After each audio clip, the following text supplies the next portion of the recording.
جی السلام علیکم، آپ کا میزبان عدنان حیدر اور نصرت جاوید صاحب ہمارے ساتھ ہیں۔ نصرت صاحب، اسرائیل اور ایران کی جو جنگ ہے اس پہ بہت خبریں آ رہی ہیں، سوشل میڈیا پر بھی اس کی بھرمار ہے، پر میں جو اب ٹرمپ کے بیانات کو دیکھ رہا ہوں، دوسرا وہ جب G7 سے واپس لوٹ رہے تھے تو ایئر فورس 1 کے گیٹ پہ کھڑے ہو انہوں نے صاف سے گفتگو کی۔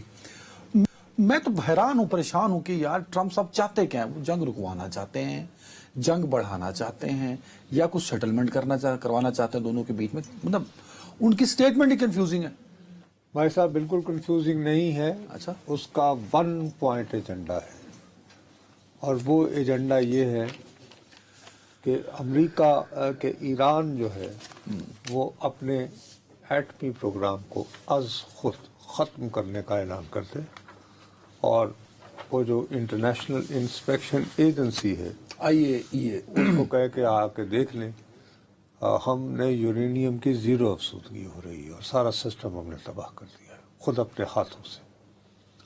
اس وقت تک نہ سیز فائر ہوگی، نہ وہ صلح صفائی کی کوشش کرے گا، اور یہ بات اس نے جیسے ہی G7 کا اجلاس چھوڑ کے اس کے مشترکہ اعلامیہ کی پرواہ کیے بغیر، اب وہ کیوں بیٹھا ہے اس کے بارے میں شاید کبھی کتابوں میں ہم پڑھیں گے، ہمیں تو کوئی خبر نہیں ملی ہے کیوں بیٹھا، مطلب کیا بیٹھا؟ لیکن جہاز میں بیٹھا نا واپس جانے کے لیے، تو اس نے اس وقت ایک ٹویٹ کیا جس میں اس نے کہا ہے کہ ایران کو چاہیے تھا کہ وہ اس ڈیل پر سائن کر لیتے جو میں نے انہیں دی تھی۔ What a shame and waste of human life, بڑے شرم کا مقام ہے اور انسانی جانوں کا ضیاع ہے کہ انہوں نے وہ دستخط نہیں کیے جو میں نے انہیں تجویز دی تھی۔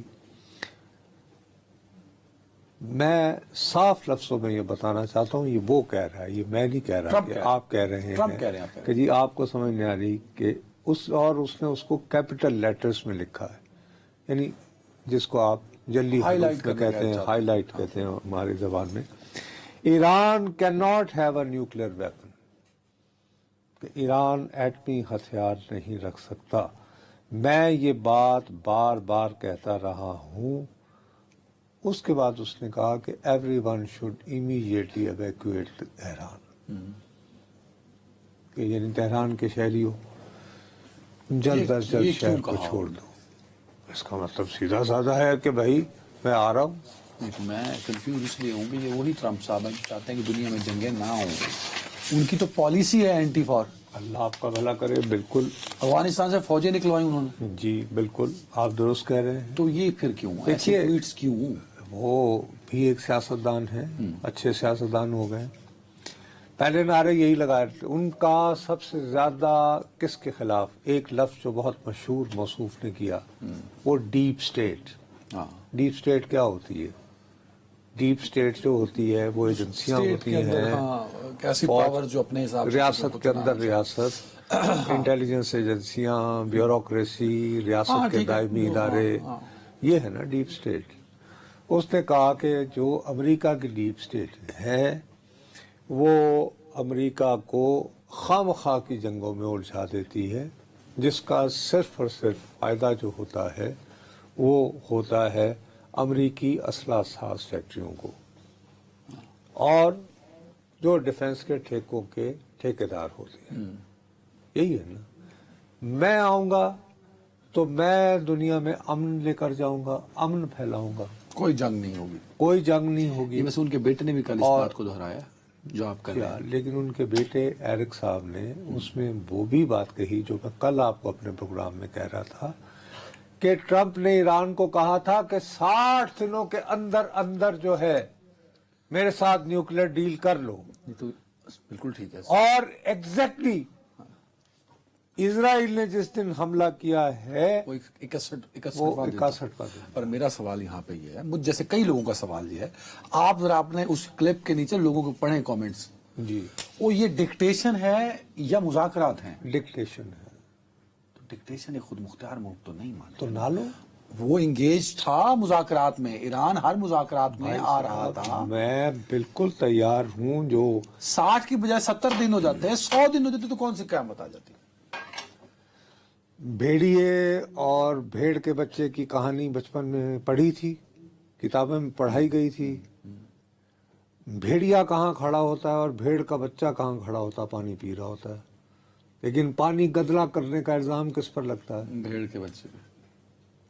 تو اس صورتحال پہ بھی اس کا اطلاق ہمیں بچپن میں کیوں پڑھائی جاتی ہے یہ کہانی، اور یہ کہانیاں کیوں پڑھائی جاتی ہیں؟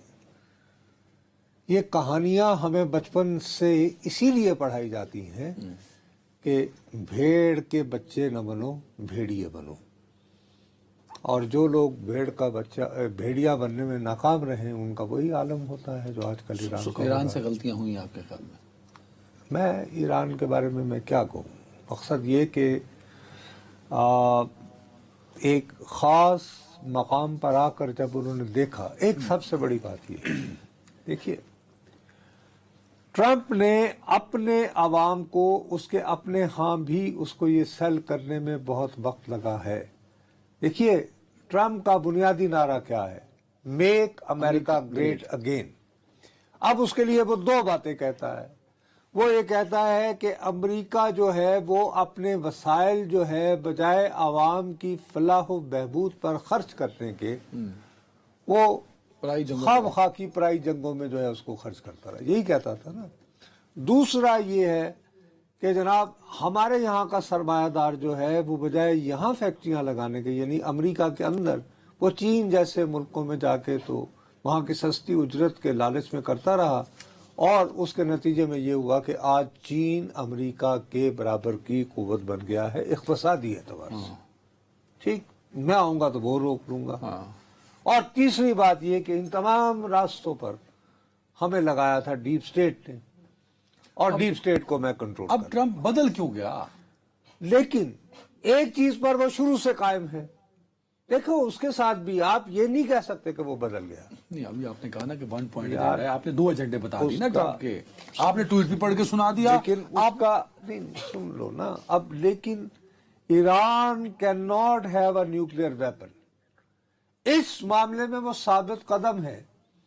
اگر وہ ایران کے ایٹمی پروگرام سے مطمئن ہوتا تو بہترین معاہدہ مہینوں کی مذاکرات کے بعد ہو جانا تھا، ہو گیا تھا. وہ 2016 والا اور اس نے اقتدار میں آ کر جو پہلا کام منسوخ کیا کر دیا تھا، اور اس نے یونیلیٹرلی، حالانکہ وہ اتنا اچھا انتظام تھا کہ اس میں روس بھی ضامن تھا، شریک تھا، برطانیہ بھی تھا، فرانس بھی تھا، یعنی وہ تمام قوتیں جن کے پاس ایٹمی اسلحہ ہے اور جن کے پاس ویٹو کے اختیارات ہیں. آ گئی سمجھ؟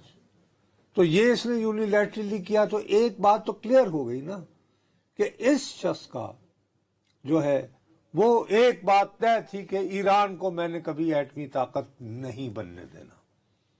ٹھیک ہو گئی بات. اس کے لیے بھلے جنگ کا راستہ اختیار کرنا، کچھ بھی کرنا پڑے.